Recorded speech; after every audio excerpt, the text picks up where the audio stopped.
Hello നമസ്കാരം വീട്ടമാസിലേക്ക് വീണ്ടും സ്വാഗതം. ഇന്ന് നമ്മൾ വീട്ടമാസിൻ്റെ എപ്പിസോഡിൽ കൂടി ഈ കോൺഫ്ലേക്സ് അതുപോലെ തന്നെ ഓട്സ് ഒന്നും ഇടാതെ അടിപൊളിയായിട്ട് ബ്രോസ്റ്റഡ് ചിക്കൻ ഉണ്ടാക്കാനായിട്ട് പോവുകയാണ്. എനിക്ക് ബ്രോസ്റ്റഡ് ചിക്കൻ ഉണ്ടാക്കുമ്പോൾ ഓട്സിൻ്റെയും കോൺഫ്ലേക്സിൻ്റെയൊക്കെ അതിൽ മുക്കി ഉണ്ടാക്കി കഴിഞ്ഞ് കഴിഞ്ഞാൽ ആ ഒരു ടേസ്റ്റ് എനിക്ക് ശരിക്കും ഇഷ്ടമല്ല.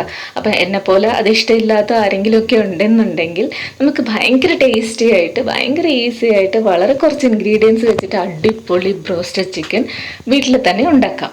അപ്പോൾ ഇത് ടേസ്റ്റ് വൈസ് നോ കോംപ്രമൈസ് ആണ്, ശരിക്കും അടിപൊളി എന്ന് വെച്ചാൽ അടിപൊളിയാണ്. അപ്പം ഇതെല്ലാവരും ഒന്ന് ട്രൈ ചെയ്ത് നോക്കേണ്ടത് തന്നെയാണ്. അപ്പം വീഡിയോ കണ്ട് ഇഷ്ടപ്പെടുകയാണെങ്കിൽ ലൈക്ക് ചെയ്യുക, നിങ്ങളുടെ ഫ്രണ്ട്സിനൊക്കെ ഷെയർ ചെയ്ത് കൊടുക്കുക, ട്രൈ ചെയ്യുക. ഓക്കെ, അപ്പം നമുക്കത് എങ്ങനെയാണ് ഉണ്ടാക്കുന്നതെന്ന് നോക്കാം. അപ്പോൾ അതിന് വേണ്ടിയിട്ട് എപ്പോഴും പറയുന്ന പോലെ തന്നെ ചിക്കൻ നന്നായിട്ട് തൈരും വിനാഗിരിയൊക്കെ ഒഴിച്ച് കഴുകി നന്നായിട്ട് വാഷ് ചെയ്ത് വെള്ളം എല്ലാം തൂത്തുകളയുക. ഒട്ടും തന്നെ ഈർപ്പം പാടില്ല ചിക്കൻ്റെ കഷ്ണങ്ങളിൽ. ഈർപ്പം എല്ലാം നന്നായിട്ട് ഡ്രൈ ആയതിന് ശേഷം വേണം ഈ അരപ്പുകളൊക്കെ ഇട്ട് കൊടുക്കാൻ. അപ്പോൾ നമുക്ക് ഒരു ജിഞ്ചർ ഗാർലിക് പേസ്റ്റ് വേണം. ഞാനൊരു 1/2 ടീസ്പൂണോളം ജിഞ്ചർ ഗാർലിക് പേസ്റ്റ് എടുത്തിട്ടുണ്ടായിരുന്നു, അത് ഇട്ട് കൊടുത്തു. ഇനി ഒരു അരമുറി നാരങ്ങയുടെ നീര് ഒഴിച്ചു കൊടുക്കുക. ഇനി നമുക്ക് പൊടികളാണ് വേണ്ടത്. 1/4 ടീസ്പൂൺ മഞ്ഞൾപ്പൊടി, 1/4 ടീസ്പൂൺ ഗരം മസാല, 1/4 ടീസ്പൂൺ കുരുമുളക് പൊടി, 1/4 ടീസ്പൂണോളം മുളക് പൊടി. ഇത്രയും മതി. ഒരുപാട് സ്പൈസി ആക്കാതിരിക്കുന്നതാണ് ബ്രോസ്റ്റഡ് ചിക്കന് നല്ലത്. ഇനി 1/4 ടീസ്പൂണോളം തൈര്, പിന്നെ അതുപോലെ തന്നെ 1.5 ടേബിൾ സ്പൂണോളം കോൺഫ്ലവർ. ഇനി നമ്മൾ ചെയ്യേണ്ടത് ഇത് നന്നായിട്ട് മിക്സ് ചെയ്തതിന് ശേഷം മാരിനേറ്റ് ചെയ്യാൻ വേണ്ടിയിട്ട് ഒരു 2 മണിക്കൂർ മിനിമം മാരിനേറ്റ് ചെയ്തിട്ട് റെസ്റ്റ് ചെയ്യാൻ വെക്കുക. അല്ലെങ്കിൽ 1 മണിക്കൂർ ഫ്രിഡ്ജിലെങ്കിലും വെക്കുക. അപ്പം ഞാൻ റെസ്റ്റ് ചെയ്യാനായിട്ട് വെച്ചിട്ടുണ്ട്. ഈ സമയം കൊണ്ട് ചാനൽ സബ്സ്ക്രൈബ് ചെയ്തിട്ടില്ലാത്തവർ ദയവായി ചാനൽ ഒന്ന് സബ്സ്ക്രൈബ് ചെയ്യുക. അതുപോലെ ബെൽ നോട്ടിഫിക്കേഷൻ ഐക്കൺ കൂടി ഒന്ന് ക്ലിക്ക് ചെയ്യുക. അപ്പോൾ ഇനി നമുക്ക് വേണ്ടത് ഇത് കോട്ട് ചെയ്യാൻ വേണ്ടിയിട്ടുള്ള സാധനങ്ങളാണ്. അപ്പം അതിന് വേണ്ടിയിട്ട് നമുക്ക് പൊടികൾ വേണം. മൈദ മാവ്, അതുപോലെ തന്നെ കോൺഫ്ലോർ.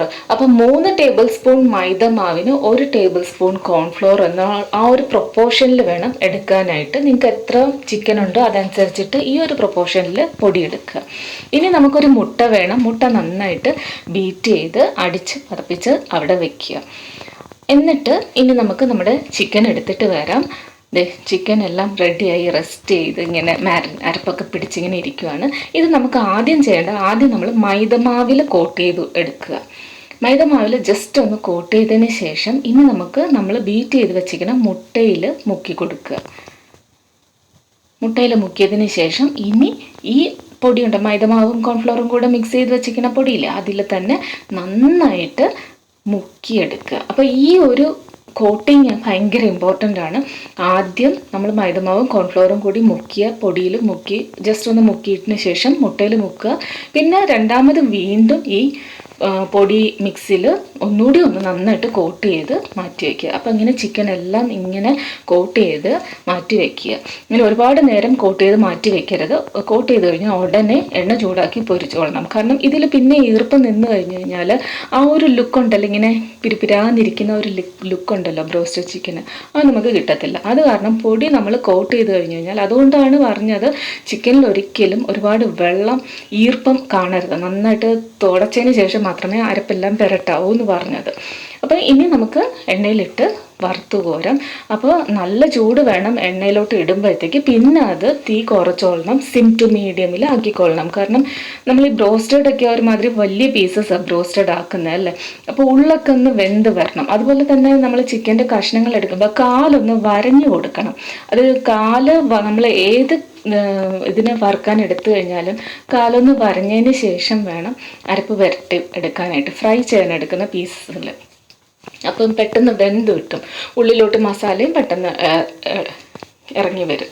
അപ്പം നമ്മുടെ വലിയ പീസസ് എല്ലാം ഏകദേശം ഒന്ന് മുരിഞ്ഞ് വെന്തൊക്കെ വരുന്നുണ്ട്. അതിൻ്റെ കൂട്ടത്തിൽ ഞാൻ ചെറിയ കഷ്ണങ്ങൾ 2-3 ഉണ്ടായിരുന്നു, അതും കൂടി ഇട്ട് കൊടുക്കുകയാണ്.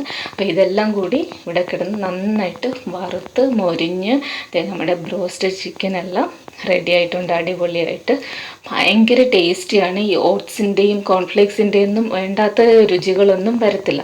ഏതൊരു റെസിപ്പി ആണെങ്കിലും ഈ അധികമായാൽ അമൃതം വിഷം എന്ന് നമ്മൾ പറയാറില്ലേ. അപ്പോൾ ഓവറായിട്ട് നമ്മൾ വേണ്ടാത്ത സാധനങ്ങളൊക്കെ ചേർത്ത് കഴിഞ്ഞാൽ ആ ഒരു ടേസ്റ്റ് കിട്ടത്തില്ല.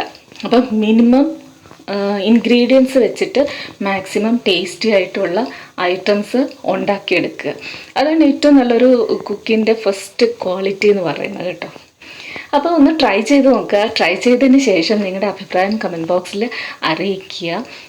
ഉറപ്പായിട്ടും എല്ലാവർക്കും ഇഷ്ടപ്പെടും. അപ്പോൾ സ്പൈസി ആക്കണമെന്നുണ്ടെങ്കിൽ നിങ്ങൾക്ക് അതുപോലെ ഇച്ചിരി മുളക് പൊടിയും ഗരം മസാലയൊക്കെ ഇച്ചിരി കൂടുതൽ ഇട്ട് കൊടുത്താൽ മതി. പക്ഷെ ബ്രോസ്റ്റഡ് ഇച്ചിരി പ്ലെയിൻ ആയിട്ടിരിക്കുന്നതാണ് എപ്പോഴും ബെസ്റ്റ്. ആവശ്യത്തിനുള്ള സ്പൈസസ് മാത്രം ചേർക്കുന്നതാണ് ബ്രോസ്റ്റഡിന് എപ്പോഴും ടേസ്റ്റ്. അപ്പോൾ thanks a lot for watching.